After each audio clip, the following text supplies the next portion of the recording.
Kembali di Kompas Siang Saudara, meski sudah melakukan serangkaian penggeledahan guna mencari bukti dugaan korupsi di Kementerian Pertanian, namun hingga kini KPK belum juga menetapkan tersangka. Hal ini dikritik oleh mantan komisioner KPK, Saud Situmorang. Saud menilai seharusnya KPK mengumumkan nama tersangka agar penanganan kasus lebih efisien dan tidak menjadi isu liar di tahun politik. KPK terus mengusut dugaan korupsi di Kementerian Pertanian. Sebelumnya, penyidik KPK menggeledah rumah dinas Menteri Pertanian Syahrul Yassin Limpo di kawasan Widya Chandra, Jakarta Selatan. Tapi saat itu, Mentan tak berada di tempat. Menurut mantan komisioner KPK, Saud Situmorang, KPK seharusnya segera mengumumkan nama tersangka dan melakukan penahanan supaya tidak menjadi isu liar. Hal tersebut harus dilakukan KPK karena saat ini adalah tahun politik menjelang pemilu 2024. Jika KPK memang belum siap mengumumkan nama tersangka, lebih baik kasus ini ditunda terlebih dahulu karena batas pidana masih lama dan jika ingin mengungkap kasus tersebut masih bisa dilakukan setelah pemilu 2024.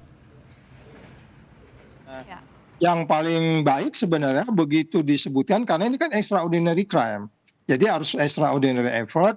Ketika itu sudah diumumkan sebaiknya memang menjadi akan lebih efisien efektif kalau dilakukan penahanan dan seterusnya.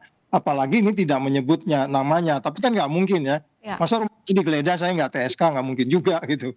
Kan pengalaman pada masa lalu supaya nggak noisy, berisi karena kita mau pesta cari pemimpin yang baik supaya nggak diwarnai oleh atau colored by diwarnai oleh beberapa upaya yang baik. Sebenarnya ini kan bisa ditunda dulu. Toh kedaluarsanya pidana itu kan 18-an ya. Jadi nggak sekarang juga nanti habis pemilihan presiden baru juga demi keadilan dia juga bisa ditindaklanjuti. Jadi ini as a matter of wisdom saya pikir ya, Mbak. Senin kemarin, KPK juga ikut memeriksa pengacara Febri Diansah dan Rasamala Aritonang sebagai saksi di kasus dugaan korupsi Kementan. KPK menyebut keterangan para saksi ini untuk memperjelas dokumen yang ditemukan dalam penggeledahan di rumah dinas Menteri Pertanian Syahrul Yassin Limpo hingga kantor Kementan. Hari ini tadi kami memanggil 3 orang, ya, ada sebagai saksi tentunya, ada Febri Diansah, kemudian Rasamala Aritonang dan juga Donald Faris, yang ketiganya berprofesi sebagai pengacara, ya, begitu. Itu yang kemudian kami panggil. Jadi bukan statusnya sebagai pengacara seseorang, gitu ya, tapi memang pekerjaannya yang kami tahu dalam surat panggilan adalah seorang pengacara. Sekali lagi bukan kapasitasnya sebagai advokat, sebagai pengacara begitu ya. Menteri Koordinator Bidang Politik, Hukum dan Keamanan Mahfud MD menegaskan akan turun tangan apabila aparat hukum yang mengusut kasus dugaan korupsi Kementerian Pertanian menemukan kesulitan bahkan jika benar ada indikasi penghalangan dan penghilangan alat bukti. Ya, perintangan penyidikan di KPK di Kementan ada bukti dokumen yang mau dihilangkan, Pak. Tanggapannya bagaimana?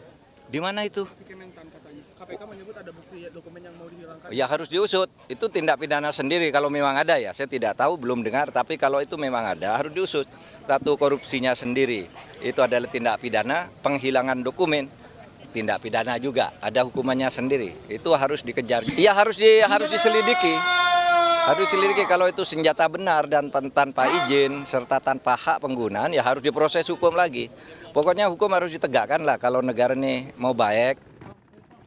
Sementara itu, Wakil Ketua Umum Nasdem Ahmad Ali mengaku terkait dugaan korupsi di Kementerian Pertanian, Nasdem mendorong KPK untuk mengusut tuntas kasus ini. Nasdem tidak akan melakukan intervensi KPK kendati ada dugaan kader Nasdem yang juga Menteri Pertanian Syahrul Yassin Limpo terlibat dalam kasus ini. Prinsipnya Nasdem mendorong KPK untuk mengusut tuntas permasalahan yang terjadi di Kementan dan partai tidak akan melakukan intervensi terhadap proses hukum yang sedang berjalan di Kementan hari ini. Hingga kini, KPK belum menentukan tersangka termasuk status hukum Mentan Syahrul Yassin Limpo. Penggeledahan rumah dinas dan ruang kerja Mentan dilakukan saat Syahrul Yassin Limpo tengah berdinas ke luar negeri. Sebelumnya, Mentan Syahrul Yassin Limpo pernah diperiksa KPK pada pertengahan Juni lalu. Tim Liputan Kompas TV.